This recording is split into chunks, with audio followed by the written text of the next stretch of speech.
Bon, depuis sur la toile, je suis en train de voir cette fille, ce garçon, Robinson Pifo.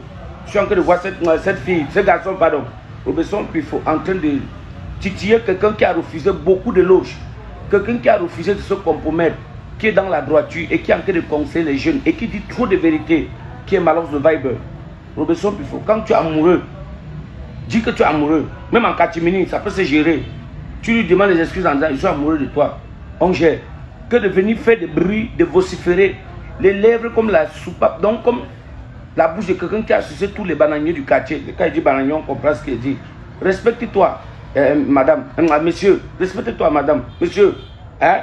Tu ne dois pas parler à Malo le Barbe comme si c'est ton égal. Tu t'agis, tu prends un enfant, l'enfant de ta cousine, tu le mets dans les réseaux sociaux, jusqu'à les gens sont fiers. Ce n'est pas ton enfant. Tu as compris, non? Même quand on te voit avec les femmes à gauche, à droite, là, c'est la couverture, c'est le blanc, c'est ce qu'on utilise au village, c'est le blanc, c'est pas la vérité. Voilà, respecte celui au moins, ce qui est droit, qui dit la vérité. Pas celui, je vois quelqu'un signe le contrat, tu fais dans quoi? Tu as quel talent? Tu as même fait 1 million de vues dans ta vie. Tu es musicien, tu es comédien, tu es chanteur, tu fais quoi? Tu signes les contrats. Qu'est-ce qui te fait signer les contrats? Il faut respecter Malox. Son talent est unique, il ne passe pas dans les chaînes de télévision.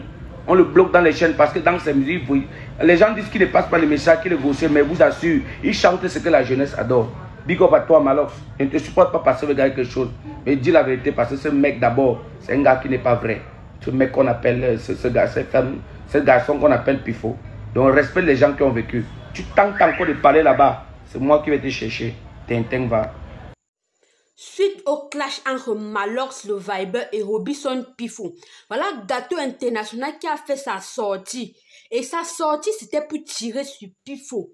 Pour lui, il trouve que Pifo n'a pas le niveau de Malox. Pour lui, Pifo n'a aucun talent. Donc, il qualifie Pifo de double sim parce qu'il dit que Pifo, c'est une mademoiselle. Il appelle Pifo mademoiselle. Donc, pour lui, il ne sait pas pourquoi Pifo gagne les contrats parce qu'il n'a aucun talent. Et il dit à Pifo d'arrêter de tirer sur Malox parce qu'il ne vaut pas Malox à la cheville. Bon, moi, je pense que dans leur clash là, c'est le game. C'est le game et ça ne manque pas.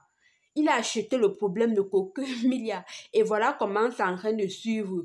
Ce que je reproche, ce qui ne me plaît pas dans leur clash, c'est le fait d'aller toucher des personnes qui ne sont pas par rapport au clash. Des personnes non-name. Ils peuvent te toucher les vies privées. C'est ça qui n'est pas bien. Ils pouvaient faire le clash entre eux, entre les deux. Si le clash était uniquement entre Pifo et Malox, si les deux se tiraient entre eux, ça allait être mieux. Mais aller mettre la femme de X, la femme de Y, l'enfant de X, l'enfant de Y, faire des comparaisons bizarres sur les familles, ça n'a pas de sens. Qui limite les clashs entre eux. Qui limite les clashs entre eux. Ce n'est pas le premier ou le dernier clash qui va se passer sur la toile. C'est comme ça. Les clashs vont toujours se passer sur la toile et c'est pour faire vivre la toile au fait. Mais nous, ce qu'on ne refuse dans les clashs, c'est le fait de toucher des personnes qui n'ont rien à y voir. Parce que lorsque tu es là, à cause de quelqu'un vient parler de toi, ça te met mal à l'aise. Voilà, les femmes ont pris les balles perdues. Des c'est la femme de Moustique, après la femme de Malox. Tout ça pourquoi? Les deux doivent se limiter à. Donc, ça doit rester entre eux. Ça doit rester entre eux.